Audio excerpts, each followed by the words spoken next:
kunci bagi hati kita. Seorang penyair mengatakan, walisanul mar'i miftahu qalbi. Lidah seseorang adalah kunci bagi hatinya. Makanya orang-orang yang sering berbicara kotor,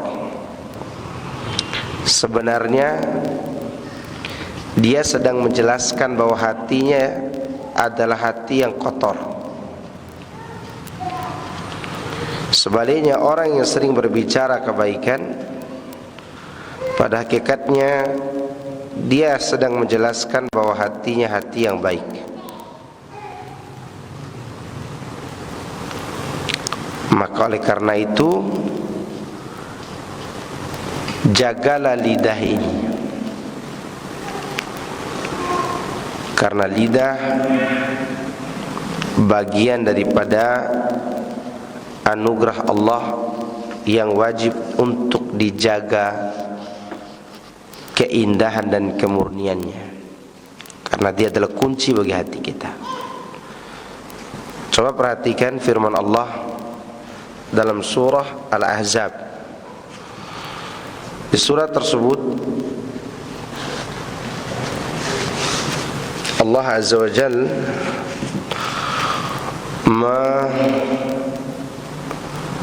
menyebutkan kata takwa bergandengan dengan perintah untuk menjaga lidah. Allah mengatakan, ya ayyuhalladzina amanu taqullah wa qulu qawlan sadida. Wahai orang-orang yang beriman, bertakwalah kepada Allah dan ucapkanlah perkataan yang lurus. Yuslih lakum a'malakum. Niscaya Allah akan memperbaiki amal-amal kalian. Wa yaghfir lakum dzunubakum. Dan Allah akan mengampuni dosa-dosa kalian. Wa may yuti'illaha wa rasulahu faqad faza fawzan 'azima. Dan barang siapa yang mentaati Allah dan Rasulnya, maka sungguh dia telah mendapatkan keberuntungan yang besar. Perhatikan ayat yang mulia ini. Allah memanggil orang-orang yang beriman, tidak memanggil semua orang.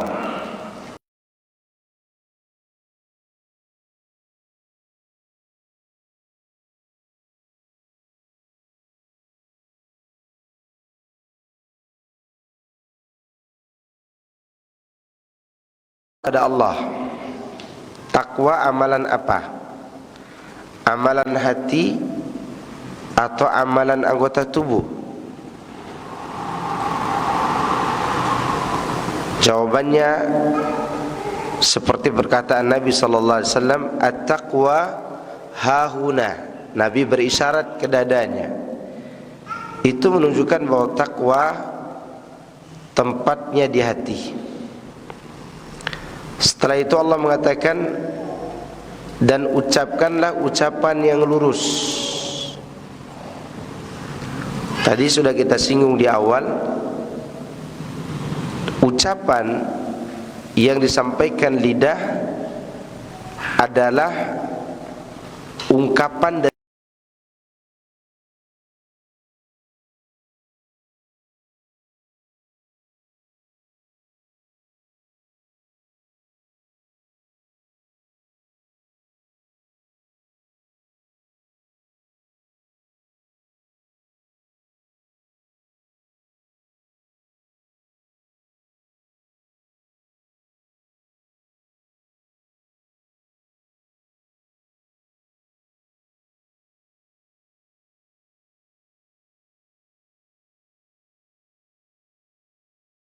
lakum.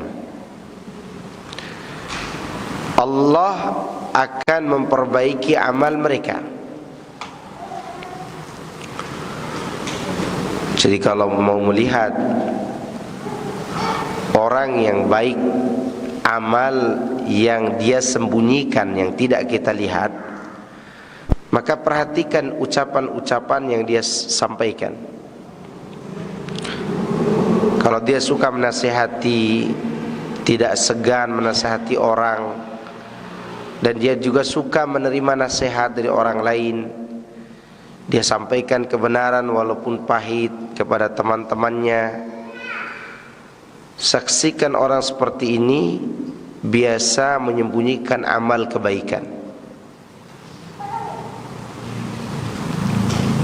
yang tidak bisa kita lihat.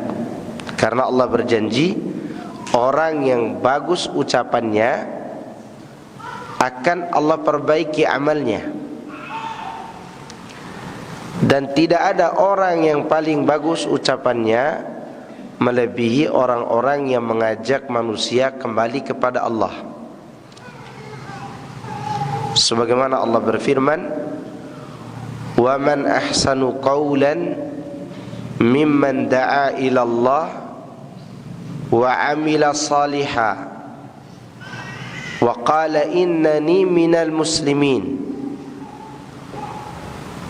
Dan siapa lagi yang lebih baik ucapannya dibandingkan dengan orang yang berdakwah kepada Allah dan beramal saleh, dan dia mengatakan bahwa sesungguhnya aku termasuk orang-orang Islam. Jadi kalau ibu-ibu punya teman yang suka menasihati, suka menegur kesalahan melalui WhatsApp maupun melalui lisan tanpa dia ingin mempermalukan temannya, maka bersyukurlah sudah menemukan teman yang baik hati, ditandai dengan baiknya ucapan yang dia sampaikan. Apalagi nasihatnya dia menyampaikannya dari Al-Quran dan Sunnah Rasulullah sallallahu alaihi wasallam, agar kita tetap istiqamah menjadi hamba-hamba Allah Subhanahu wa taala. Jadi itu pentingnya menjaga al-lisan, karena hadiahnya Allah akan memperbaiki amal kita.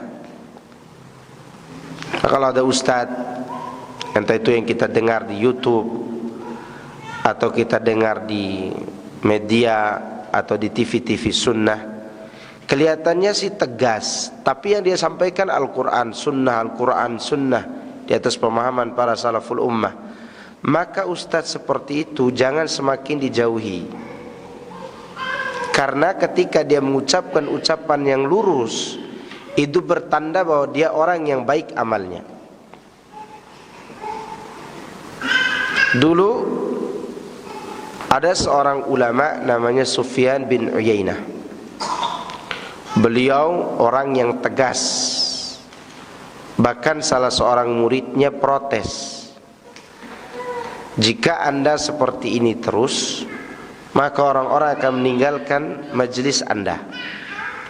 Kata Sufyan bin Uyainah, kalau begitu mereka orang-orang bodoh, seperti bodohnya kamu, yang hanya karena melihat satu kesalahan saja mereka tinggalkan kebaikan-kebaikan yang saya ajarkan. Jadi kita ini orang bodoh kalau meninggalkan kajian ustadz-ustadz kita yang mereka sampaikan dari nas Al-Quran dan Sunnah dan di atas pemahaman salaful ummah, hanya saja intonasi yang mereka gunakan intonasi yang agak keras, maka orang seperti itu tidak pantas ditinggalkan. Tetap kita ambil ilmu darinya, ya, karena orang-orang seperti itu Allah janjikan yuslih lakum a'malakum. Kemudian janji Allah untuk akhiratnya, wa yaghfir lakum dzunubakum. Allah menjanjikan untuk diampuni dosa-dosanya. Nah, ini pelajaran bagi kita dari ayat tersebut, agar kita berhati-hati menggunakan lisan kita. Ya. Di antara adab berbicara, yang pertama hifdzul lisan minal kalam, menjaga lisan dari berbicara yang banyak yang tidak berfaedah. Disebutkan dalam hadis riwayat Bukhari dan Muslim, Nabi sallallahu alaihi wasallam mengatakan, innal abda la yatakallamu bil kalimah ma yatabayyanu fiha yazillu biha fin nari ab'ada ma baina al masyriqi wal maghribi.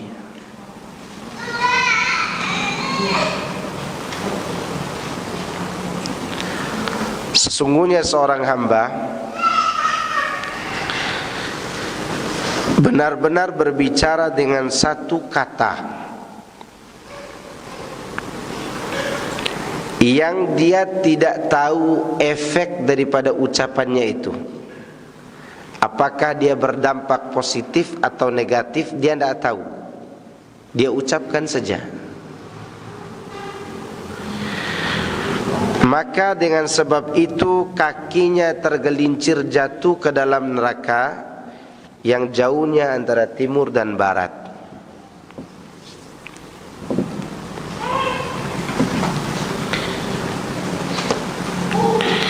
Ini adalah merupakan ancaman keras dari Nabi Muhammad sallallahu alaihi wasallam.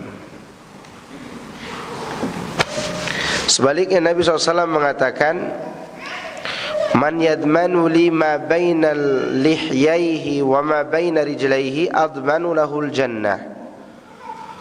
Barang siapa yang menjamin bisa menjaga antara kedua jenggotnya, yaitu mulut, dan menjaga antara dua kakinya, yaitu kemaluan, maka aku jaminkan untuknya surga.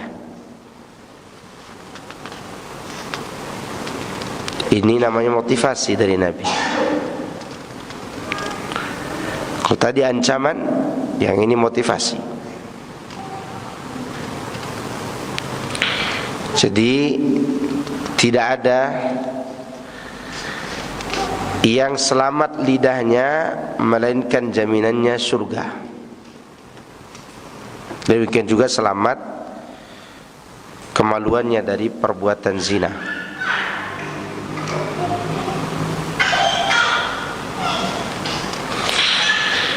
Kemudian yang kedua, anjuran untuk berbicara baik. Kalau tidak ada manfaatnya, lebih baik diam. Anjuran untuk selalu berbicara baik. Kalau tidak ada gunanya, lebih baik apa? Diam. Rasulullah SAW bersabda dalam riwayat Bukhari dan Muslim dari Abu Hurairah, bahwasanya Nabi Muhammad SAW mengatakan, man kana yu'minu billahi wal yawmil akhir falyaqul khairan awil yasmut.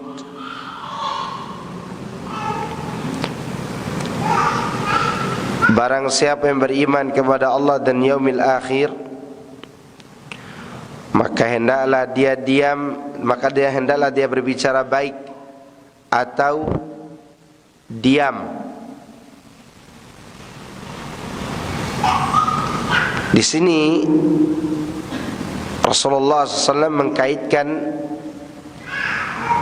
berbicara baik atau diam dikaitkan dengan kesempurnaan iman. Berarti berbicara baik atau diam adalah bagian dari kesempurnaan iman.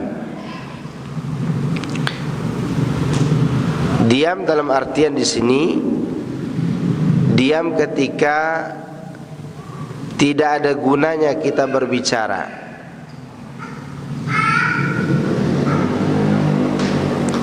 atau tidak ada gunanya banyak bertanya, atau pertanyaan itu bisa menyakitkan diri sendiri kalau ditemukan jawabannya.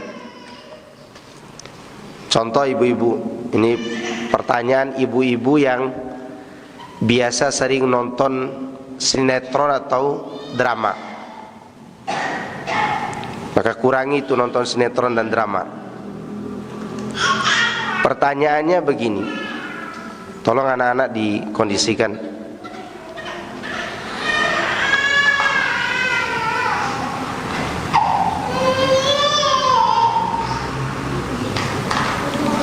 Biasanya pertanyaan ini karena sering menonton drama di TV. Ditanya kepada suaminya, Abi mau nikah lagi. Pertanyaan ini tidak perlu ditanyakan kepada para bapak-bapak.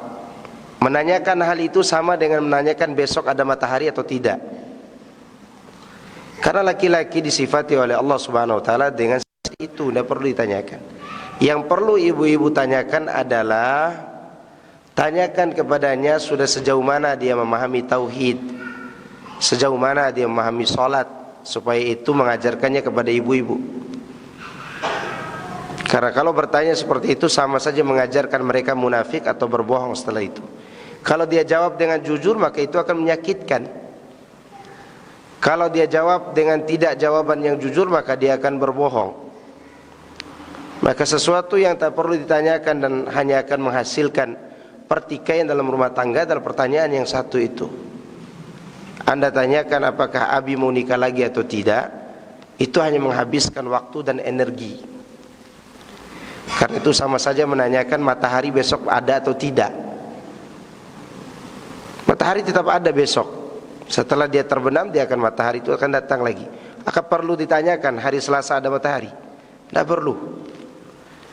Ya.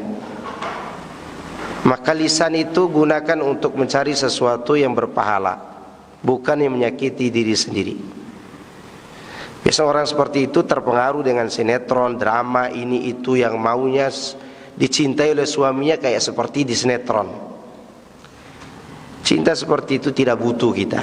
Kita butuh cinta yang menimbulkan ketakwaan kepada Allah. Maka saling bertanyalah hal-hal yang bisa mengikat hubungan karena Allah Subhanahu wa taala. Tapi ini mengenai menjaga lisan bagian daripada kesempurnaan iman.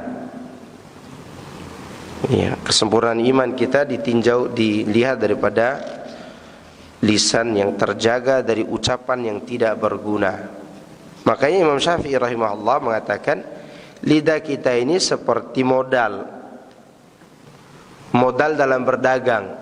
Kalau ada keuntungannya kita berdagang, kalau tidak ada untungnya atau rugi, maka tidak perlu kita gunakan modal ini. Kita gunakan pada perkara yang menguntungkan.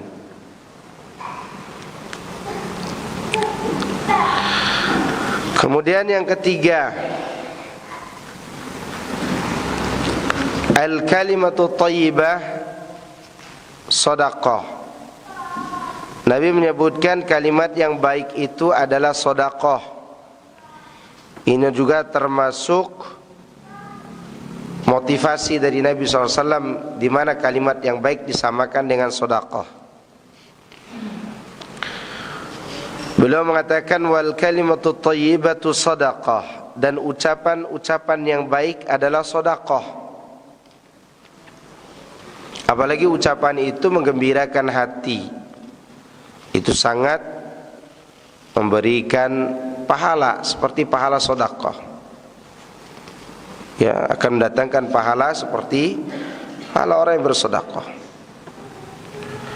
Nabi sallallahu alaihi wasallam mengatakan dalam hadis yang lain, ittaqun nar walau bisyikki tamratin falam yajid fabi kalimatin thayyibatin. Rawahu al-Imam al-Bukhari wa Muslim wa Ahmad wa An-Nasa'i. Takutlah akan api neraka walaupun dengan sebelah kurma, buah kurma. Kalau dia tidak mendapatinya, maka bersedekahlah dengan ucapan yang baik. Ucapan yang baik itu banyak yang bisa menjadi sedekah. Seperti menjenguk orang sakit. Datang menjenguk orang sakit, kita ucapkan kepadanya la ba'sa tahurun insyaallah. Ini kalimat yang baik. Jangan datangi orang sakit, setelah ditanya kamu sakit apa? Sakit mah kronis. Lalu disampaikan kepadanya, kemarin tetangga saya mah kronis juga, sudah mati, keluar lidah lagi, atau keluar conge itu kan. Ya, dia akan mati. Nah, itu tidak perlu disampaikan. Sampaikan kalimat yang baik. La ba'sa tahurun insyaallah. Karena mereka membutuhkan kalimat yang memberikan dorongan kehidupan kepadanya. Atau waktu corona kemarin, dengar orang kena corona, disampaikan berita bahwa kemarin ada 1000 orang yang kena corona mati. Dia mati 2 kali nantinya. Oleh karena itu, kalimat-kalimat itu usahakan menjadi kalimat yang berbuah sedekah. Ibu-ibu sekalian azakumullah, menggembirakan orang dengan kalimat kita itu akan mendatangkan pahala yang sangat besar atas kita. Bagaimana kalau kalimat tersebut menggembirakan hati pasangan kita atau terlebih orang tua kita? Tentu itu akan mendatangkan pahala yang lebih besar lagi. Makanya ibu-ibu kalau lagi ada masalah dengan suami, jangan lapor ke orang tua, nanti dia sakit. Coba lapor kepada Allah Azza wa Jalla. Kasih tahu kepada Allah, innama ashku bathi wa huzni ila Allah. Niscaya Allah akan menyelesaikan urusan itu. Karena ketika disampaikan kalimat yang menyakitkan kepada orang tua ibu-ibu, mereka yang melahirkan, mereka yang membesarkan, tentu dia akan merasa sakit hati dan dia akan banyak pikiran. Ya sudah, dia merasa kehilangan ibu-ibu karena menikah, ditambah lagi setelah menikah ternyata anaknya tidak bahagia bersama suaminya. Kalau tidak perlu, tidak usah disampaikan. Dijaga kalimat kita agar menghibur hati orang tua, dan itu berpahala besar.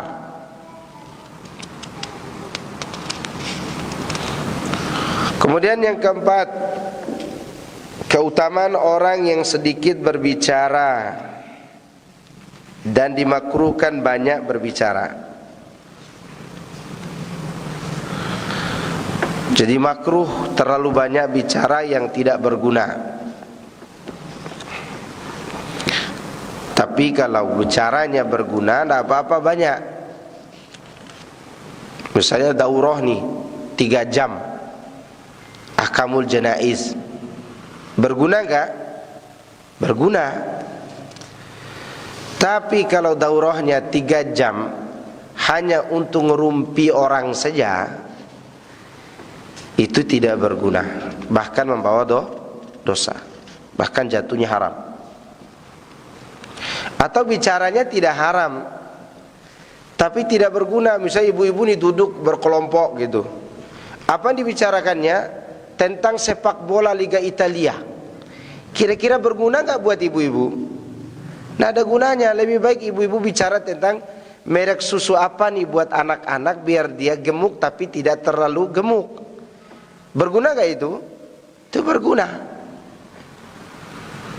Tapi kalau sudah ibu-ibu sudah mulai bicara tentang bola, bicara tentang tinju bebas di TV, ngapain coba? Atau berbicara tentang apa namanya itu, perahu putus misalnya gitu kan, atau yang lainnya. Itu tentu akan membawa pada perkara yang tidak bermanfaat, dan itu makruh hukumnya. Ya, cukup bicara hal-hal yang berguna, baik berguna dalam keuntungan dagang, apalagi berguna dalam keuntungan ibadah, maka itu perkara yang dianjurkan. Namun orang yang sedikit berbicara, biasanya dia lebih bagus keadaannya daripada yang banyak bicara. Kemudian yang kelima, larangan gibah dan namimah. Ini hati-hati nih. Ada orang yang masuk kuburan, artinya mati, dia disiksa gara-gara gibah dan namimah. Karena gibah dan namimah ini termasuk salah satu cara syaitan untuk menyakiti anak Adam, dan termasuk penyakit orang-orang yang sudah mengaji. Saya katakan termasuk penyakit orang-orang yang sudah mengaji. Kenapa? Karena syaitan dia sudah putus asa untuk diibadahi oleh orang-orang Arab, tapi syaitan tidak putus asa untuk mengadu domba di antara mereka dengan lidah-lidah mereka. Maka jangan heran ada sebagian orang udah mengaji masih saja dia menggibahi orang, ngadu domba orang. Ya. Dan tidak sedikit orang-orang, bahkan suami istri, cerai gara-gara apa? Diadu domba oleh sebagian teman-temannya. Dan ini adalah perkara yang sangat berbahaya. Bahkan terkadang yang mengadu domba itu para playboy yang mengaku dirinya di atas sunnah. Istri orang dibangunin terus setiap malam, istrinya sendiri tidak pernah dia bangunkan. Lalu setelah itu dia bicarakan keburukan suami orang kepada istri orang tersebut, sehingga dia menjadi pahlawan kemalaman. Tadi ini terjadi, ya, ini terjadi. Kemudian suami istri itu bercerai akhirnya. Atau ada adik kakak yang mengadu domba saudaranya dengan pasangannya, menggunakan kalimat yang tidak terasa kalau itu adu domba. Contoh, ada dua orang bersaudara perempuan, saudara kandung. Mereka berdua sudah bersuami. Salah satunya dapat suami yang sederhana, yang satunya dapat suami yang kaya. Yang kaya ini bertamu kepada yang sederhana. Yang sederhana ini dia biasa hidup bahagia berdua. Begitu kakak kandungnya datang atau saudari kandungnya datang ke rumah mereka, saudarinya mengatakan, saya sudah dibelikan oleh suami saya ini, itu, emas, mobil dan seterusnya. Kamu sudah dibelikan apa? Nah, kalimat kamu sudah dibelikan apa tertanam kuat dalam hati saudarinya yang sederhana tadi. Sehingga itu kepikiran terus, iya ya, saudari saya sudah punya ini dan itu dengan suaminya, sedangkan saya belum punya apa-apa. Akhirnya apa yang terjadi? Si istri yang suka sederhana tadi akhirnya meminta cerai dari suaminya. Kira-kira itu adu domba atau tidak? Adu domba. Hati-hati. Kalau berkunjung kepada saudari atau saudara yang sederhana, jangan terlalu banyak bicara hal-hal yang membuat mereka kehilangan kebahagiaan, sehingga mereka diadu domba oleh kita secara tidak langsung. Yang itu saja sudah merusak keadaan orang lain, lalu bagaimana dengan adu domba yang sebenarnya? Maka itu tentu lebih buruk lagi.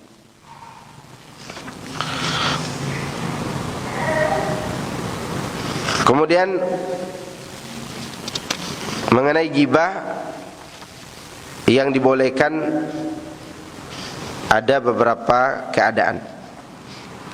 Pertama, karena dizalimi, maka orang yang dizalimi boleh menggibahi orang yang menzaliminya. Tentu dia gibahi di hadapan penguasa, di hadapan hakim. Atau seorang istri yang dizalimi suaminya tapi sudah tidak bisa dinasihati lagi suaminya, maka dia mengadukan kepada sultan untuk khulu'. Ketika dia mengadukan khulu', sultan tentunya menanyakan kekurangan suaminya, iya atau tidak? Maka dia jelaskan dengan membawa bukti dan saksi, dan itu boleh.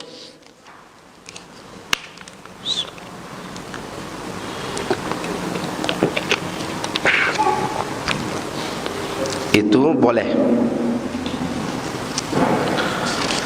Namun jika si istri melihat suaminya bisa diperbaiki, maka menutupi aibnya lebih baik. Yang kedua,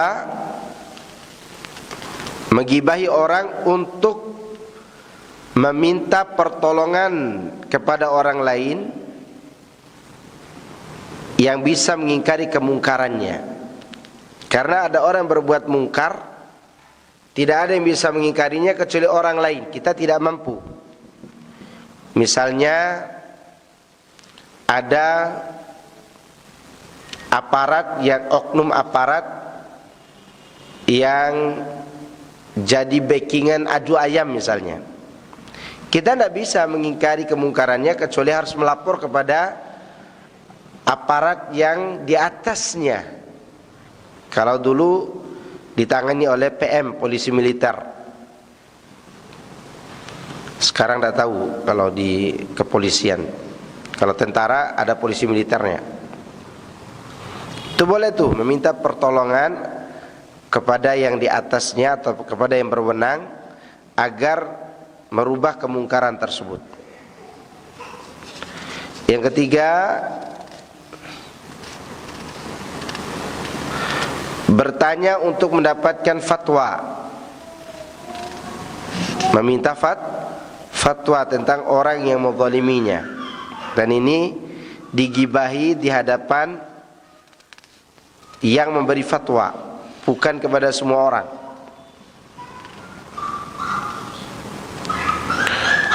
Yang keempat, menggibahi orang yang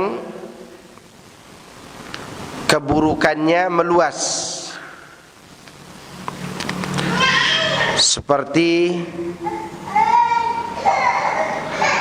artinya keburukannya bisa mengenai orang banyak, seperti para bandar narkoba. Mereka kan tidak diketahui siapa mereka, tapi kita harus kasih tahu kepada kaum muslimin bahwa para orang tersebut bandar narkoba, hati-hati jangan dekati. Begitu cara kita berbicara kepada kaum muslimin. Atau seperti germo yang tidak kelihatan bahwa dia seorang germo, kita ingatkan pada para wanita, jangan dekati orang itu, nanti dia akan menjual kalian. Nah, itu boleh dibicarakan. Yang kelima, orang yang terang-terangan berbuat dosa atau berbuat bid'ah. Terang-terangan berbuat dosa atau berbuat bid'ah. Berbuat dosa seperti orang-orang adu ayam Itu kan jelas tuh mereka adu ayam depan rumah kita bahkan. Membicarakan mereka tidak mengapa. Ya. Atau seperti di TV, di YouTube ada orang yang mempromosikan LGBT misalnya, bicara tentang dia tidak masalah. Dan itu bukan ghibah.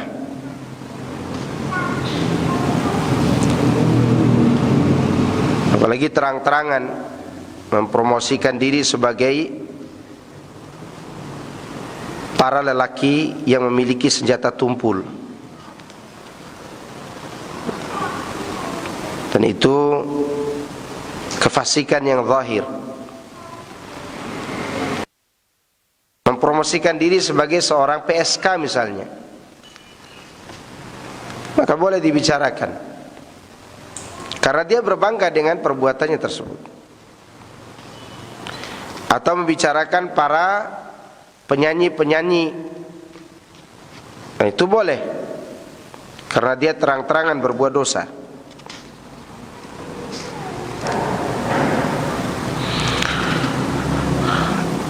Atau berbicara tentang tokoh bid'ah yang mendakwakan bid'ahnya. Beda dengan tokoh bid'ah yang tidak mendakwakan bid'ahnya. Karena ada orang berbuat bid'ah untuk dirinya sendiri, tidak mengajak orang lain. Dan yang seperti ini tidak boleh dibicarakan. Yang dibicarakan adalah yang jelas-jelas melakukan apa?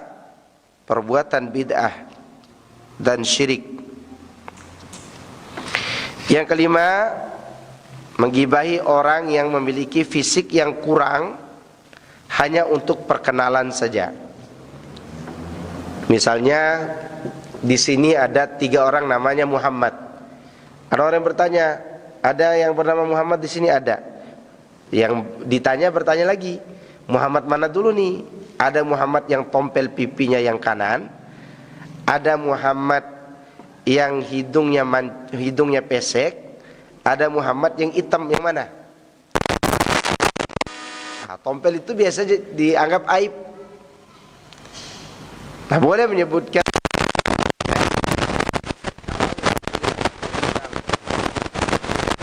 Tapi kalau ada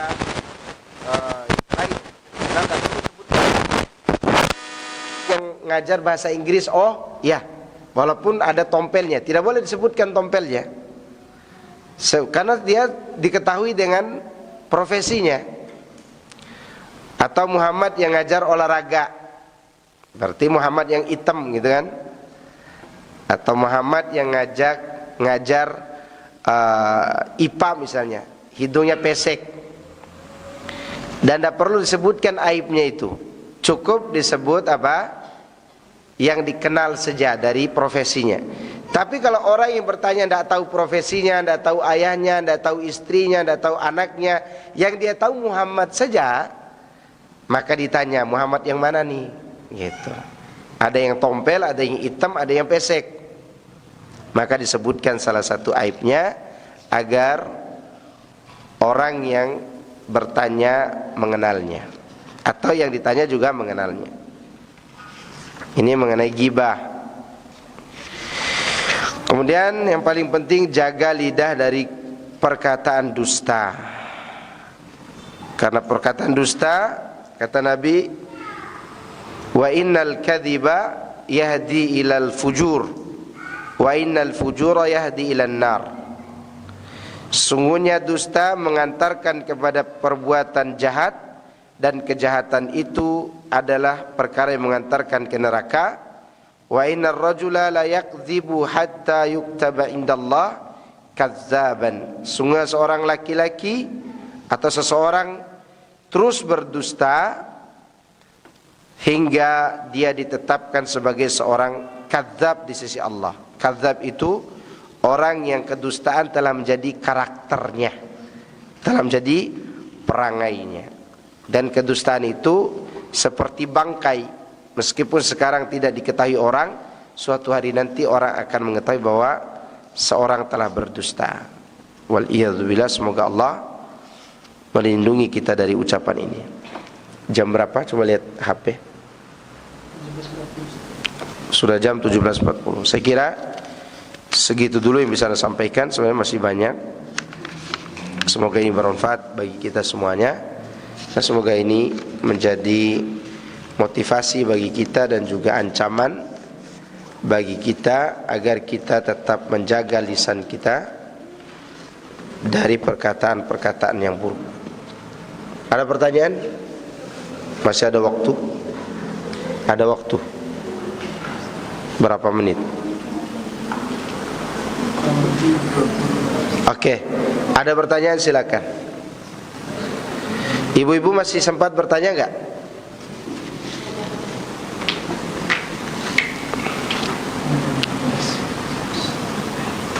Takutnya yang jauh-jauh rumahnya.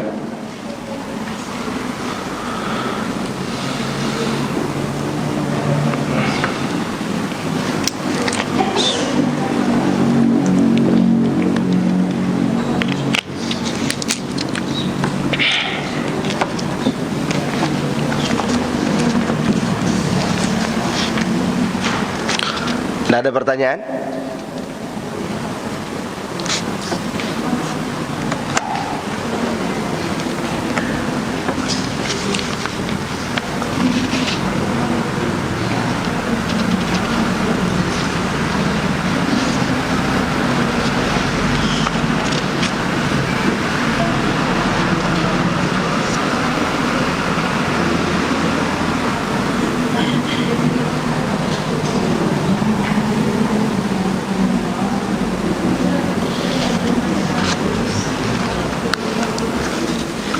Coba cek, ada pertanyaan? Tanya.